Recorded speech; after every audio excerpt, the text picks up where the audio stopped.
Hello, everyone. And about myself, my name is Gunnar Gräsbeck. Originally, I come from Finland, but I do my PhD about nonlinear pedagogy applied to fencing in the German Sport University of Cologne. And I am honored to be here in FROG 2022, presenting how it can be applied to video games and how video games can offer a new method for its elaboration. So let's get started. Well, first of all, what is nonlinear pedagogy? Well, it acknowledges each learner as a dynamical system that learns through spontaneous behavior within a context where there's the individual, the task, and the environment when it comes to learning. And this is basically the fundamentals of all motor learning, and that's why it's mainly applied to sports.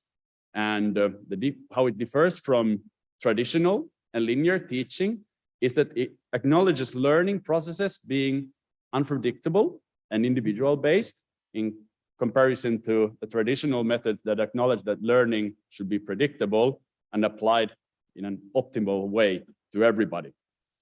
And to quickly explain fencing, well, my main interest is naturally Olympic fencing and that of FA. And here it started already. Whoa, it went fast. Yeah, so I will show an example of the Olympic final in Tokyo, how the sport works. This is men's FA, the main discipline I am focusing on. Let's have a little look.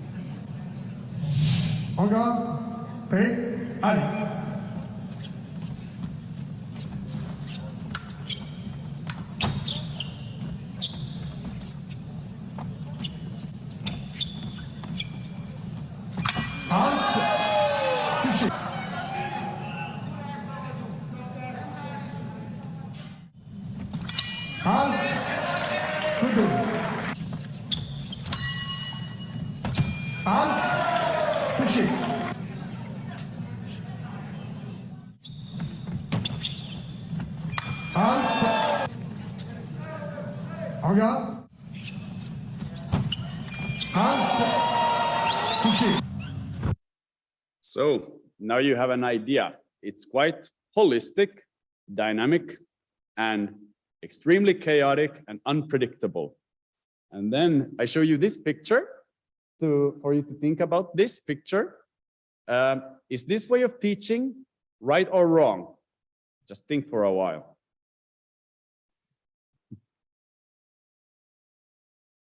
Well, how I see it, it depends on the learner. I mean, naturally, if when you apply the constraints of learning to an individual, if the learner fails to understand a task or learn a learning task, then naturally this type of augmented feedback is a very good approach. However, in elite fencing, the highest level that you just saw in an Olympic final, some of these athletes are still taught this way most of the time. And then it brings the issue, what is actually representative in teaching methods. And that's what I aim to find out with my research. And then to the interesting part, what can video games offer to elaborate this? As we know, there are countless of heroes and heroines with different swords and fighting styles. And I think it's both a field of inspiration and also innovation. I would give you a few examples, starting with Devil May Cry, how it works.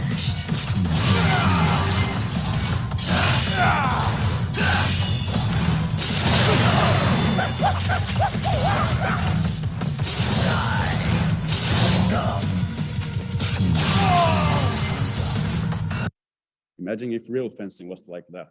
That would be kind of cool, right? Another example from Kingdom Hearts 2.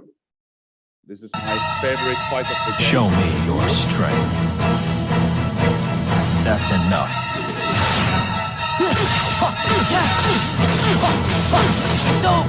This is it. Yeah. Back off. Back off.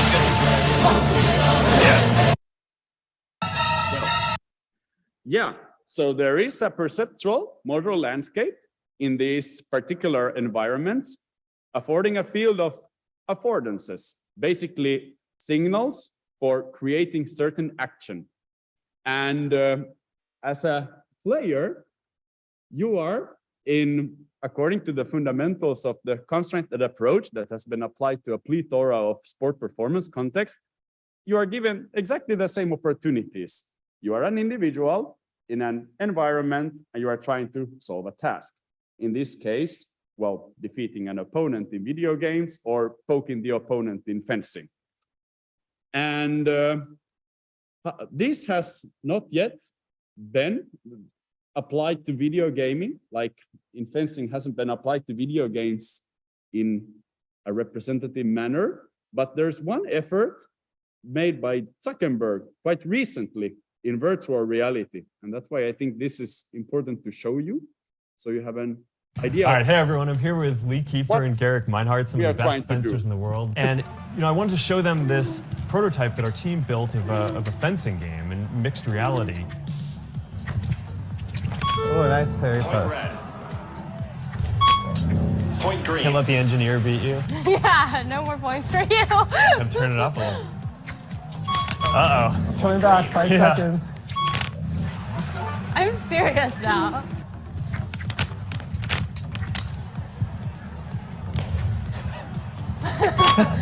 Point You green. really got like the inside thing, even in VR. Yeah, it's really accurate. You get the idea.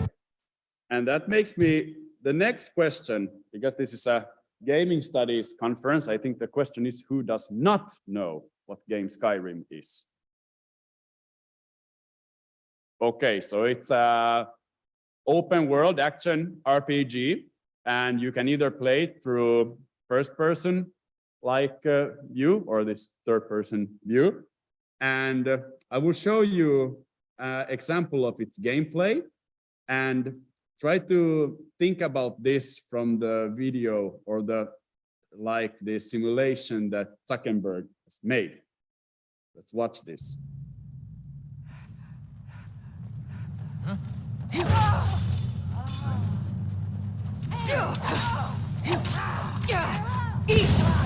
Damn you!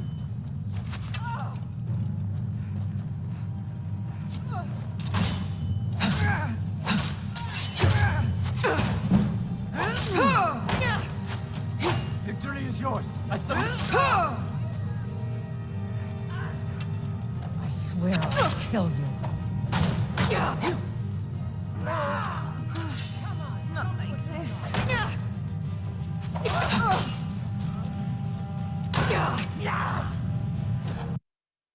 Yeah, so this is 2011. And imagine with the current mechanisms that Zuckerberg has invented and create a game like this, but with the same mechanisms, and maybe even offer some fencing related challenges in an open world with increasing difficulties. I think we would have something new, just an idea. But what is in the end representative and what is lacking in current fencing, and what can video games offer in combination with teaching methods to elaborate on this? Now I have a proposal for this, a connection I have personally found based on my gaming experience and my fencing knowledge. And that example is provided in Sekiro, manipulating the constraints of gameplay, and in this case, fatigue and rhythm. I will show you one more video of how it works.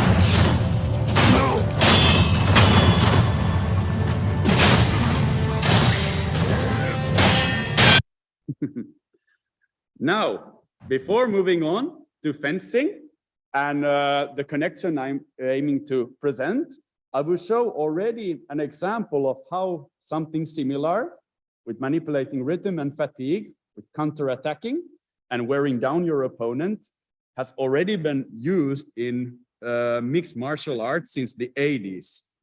I will show you the example provided.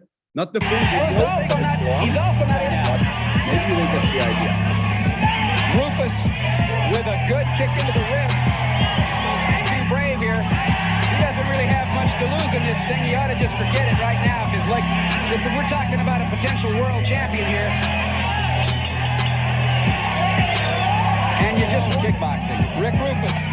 In round 4, Rick frankly escapes from the tie because he can no longer take the hitting blows that fly into his leg and cause him a lot of pain. He's never been hit the way Rufus can hit him. And Rufus. What happened during the whole fight was that the Muay Thai fighter was only using one kick, but hitting the same spot of his opponent during the whole fight, in the end, wearing him down and collapsing, as you saw here. And how can this work in fencing? I can already say, no, you shouldn't hit the opponent so hard that you deliberately want to injure him. And that's against the rules. However, what is subject to manipulation in this regard is the weapon. Using an ecological dynamics approach to manipulating the weapon as a constraint, we all have certain degrees of endurance in our weapon arm when fighting. And there's already a practical example in a Grand Prix final when one fencer, in my experience, first time used this. He was beating the blade really hard until the fencer couldn't wear it and then just could run over the opponent. And I will show you in the next example how this was made. Looking at the fencer at the right. You hear that strength?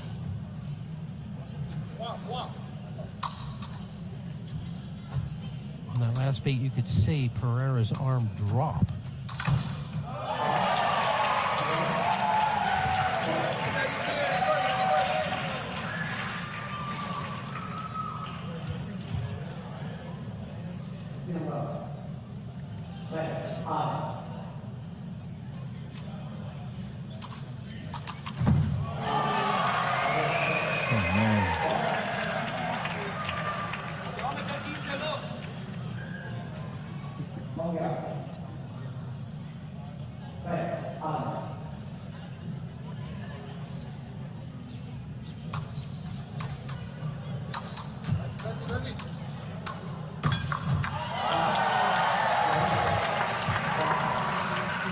Oh, the look on the Spanish coach's face. Oh, yeah, I was just about to say. His head and his hands. But this is a beating. It's almost as if he can't even watch anymore. Yeah. Yeah, there it is. Oh. One fun fact is that this type of tactical approach is not written in any form of fencing literature. They are writing that the beat is used to guide the point away from you, so you can hit the opponent without the point threatening you, but it's not written down to utilize it like this. And I found this idea, or I thought about it, regarding my own gaming experience with Sekiro. And with that, I want to conclude that because there's no exploration about other connections for fencing and video games, I think it's an incredible opportunity to elaborate fencing in reality, in its teaching methods, and naturally, gaming itself.